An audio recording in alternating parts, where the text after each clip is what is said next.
संगीत रागी जी, आपकी बात सामने आ गई। आप ये कह रहे हैं कि जब राजनीतिक मैदान में मुकाबला करने की क्षमता नहीं होती है तो भाषाई मर्यादा गिरती है। तहसीन जवाब देना चाह रहे हैं, उसके बाद सुधांशु जी आपके पास आ रहा हूं। तहसीन पूनावाला। 12 से संगीत रागी जी, मैं उनकी भी बहुत इज्जत करता हूँ, बहुत अच्छे मेरे दोस्त थे। लेकिन दो चीज फैक्चुअली गलत कहा उन्होंने, बड़ी विनम्रता से फैक्ट चेक कर लो। एक, राहुल गांधी साहब ने कभी भी ऑर्डिनेंस नहीं फाड़ा। उन्होंने एक प्रेस कॉन्फ्रेंस में ये कहा कि मैं इस ऑर्डिनेंस का समर्थन नहीं करता हूं, और कैबिनेट ने उस ऑर्डिनेंस को दोबारा से वापस लिया। इसमें मैं आपको खबर बता दूं, जो उस वक्त के राष्ट्रपति थे प्रणब मुखर्जी, उन्होंने कहा कि हम ऑर्डिनेंस को साइन भी नहीं करेंगे। उन्होंने कपिल सिब्बल लॉ मिनिस्टर से बुलाया था ऑर्डिनेंस एक्सप्लेन करने को। सबसे पहली बात, उन्होंने अपना सजेशन दिया और ऑर्डिनेंस ले लिया। कभी ऑर्डिनेंस नहीं फाड़ा। एक, दूसरी बात, जिस नेता की बात कर रहे हैं अमेरिका में, ये देखिए, जो अतुल भाई कह रहे थे बिल्कुल सही है। झूठ बोलो, झूठ फैलाओ और फिर उसको व्हाट्सएप रूमर में इसको सिद्ध कर दो। ये बात अमित शाह जी ने जयपुर में भी बोली, हम कुछ भी झूठ बोल सकते हो, फैल जाता है। मैं उसको क्लैरिफाई करता हूं। उस नेता के पिताजी इस मुल्क के लिए शहीद हुए।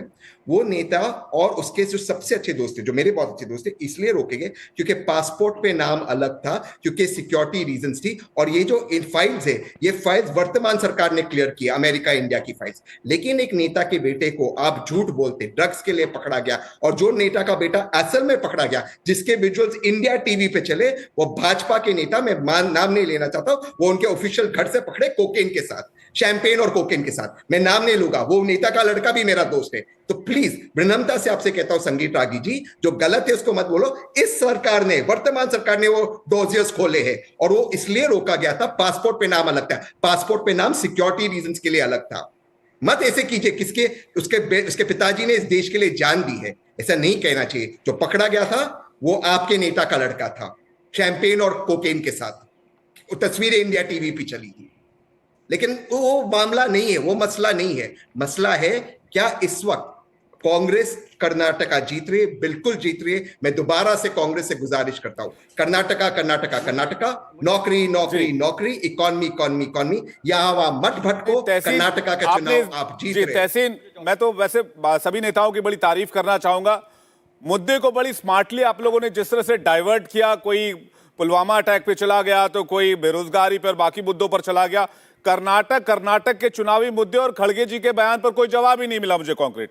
और तहसीन, आपसे तो मेरा सवाल भी यही था कि जब राजनीतिक पिच पर पिछड़ने लगते हैं और जीतने की कोई उम्मीद नहीं नजर आती है तो प्रधानमंत्री को गाली देना विकल्प बचता है। आपने उस पर संगीत रागी को जवाब देकर आप भी उधर से निकल लिए। मैं सीधा सवाल यही पूछना चाह रहा था। सुधांशु जी से मैं जवाब ले लेता हूं। सुधांशु जी, देखिए, मैं एक दो चीज़ों में तहसीन भाई को टेक्निकली भी कह दूं कि राहुल गांधी जी ने उस प्रेस कॉन्फ्रेंस में बहुत साफ साफ कहा था कि उसे मैं फाड़ने लायक समझता हूं, और जो सरकार आपकी है उसके खिलाफ प्रेस कॉन्फ्रेंस करना क्या था? सिर्फ प्रधानमंत्री को अपमानित करने के अलावा और क्या था? वो तो एक फोन कॉल पे काम हो सकता था। छोड़िए उस विषय को, मैं सिर्फ ये आज के विषय पर रहना चाहता हूँ, वो कर्नाटक। पहले मैं बताना चाहता हूँ, जो तहसीन जी ने कहा अच्छी बात है, economy economy economy, Karnataka Karnataka Karnataka, रोजगार रोजगार रोजगार। आपको पता है कर्नाटक में पिछले 2022 में भारत में 75 सालों में सबसे ज्यादा फॉरेन डायरेक्ट इन्वेस्टमेंट आया है, और भारत के एफडीआई में कर्नाटक का हिस्सा कितना है? 38%, 38%। सबसे ज्यादा एफडीआई अगर आया है तो कर्नाटक में। महाराष्ट्र में 26%, महाराष्ट्र से ज्यादा कर्नाटक में आया। सामान्यतः महाराष्ट्र में आता है क्योंकि मुंबई वहां की कैपिटल है। और सुनिए, कंप्यूटर हार्डवेयर और सॉफ्टवेयर जिसमें कि कर्नाटक आगे है, इसमें जानते प्रत्यक्ष विदेशी निवेश, फॉरेन डायरेक्ट इन्वेस्टमेंट कितना है? 53%, 53%। मैं विनम्रता और चुनौती से पूछना चाहता हूं, कांग्रेस सरकार के शासनकाल में, हमारे टाइम में तेजस एचएएल में, टुमकुर में हेलीकॉप्टर की फैक्ट्री, हमारे टाइम में सेमीकंडक्टर की फैक्ट्री, हमारे टाइम में आईफोन की फैक्ट्री, और अटल जी के जमाने में माइक्रोसॉफ्ट ने पहला अपना ऑफिस बेंगलुरु में खोला था। बताए कांग्रेस के जमाने में कौन सी ऐसी इंटरनेशनल या नेशनल लेवल की इंडस्ट्री आई? ये तो हुआ कर्नाटक का जवाब। अब मैं आपको ये आज के विषय के ऊपर कहता हूं, बिल्कुल सही बात है जो संगीत रागी जी ने कही। अरे एक दौर था, अटल जी ने इंदिरा जी की भी तारीफ की थी 71 में। एक दौर था कि सन 62 के युद्ध में जनसंघ तो छोड़िए, राष्ट्रीय स्वयंसेवक संघ ने उन जवाहरलाल नेहरू जी का इतना साथ दिया था, जिन्होंने प्रतिबंध लगाया था उस पर कि नेहरू जी ने प्रसन्न होकर 26 जनवरी 63 को बुलाया था गणतंत्र दिवस की परेड में।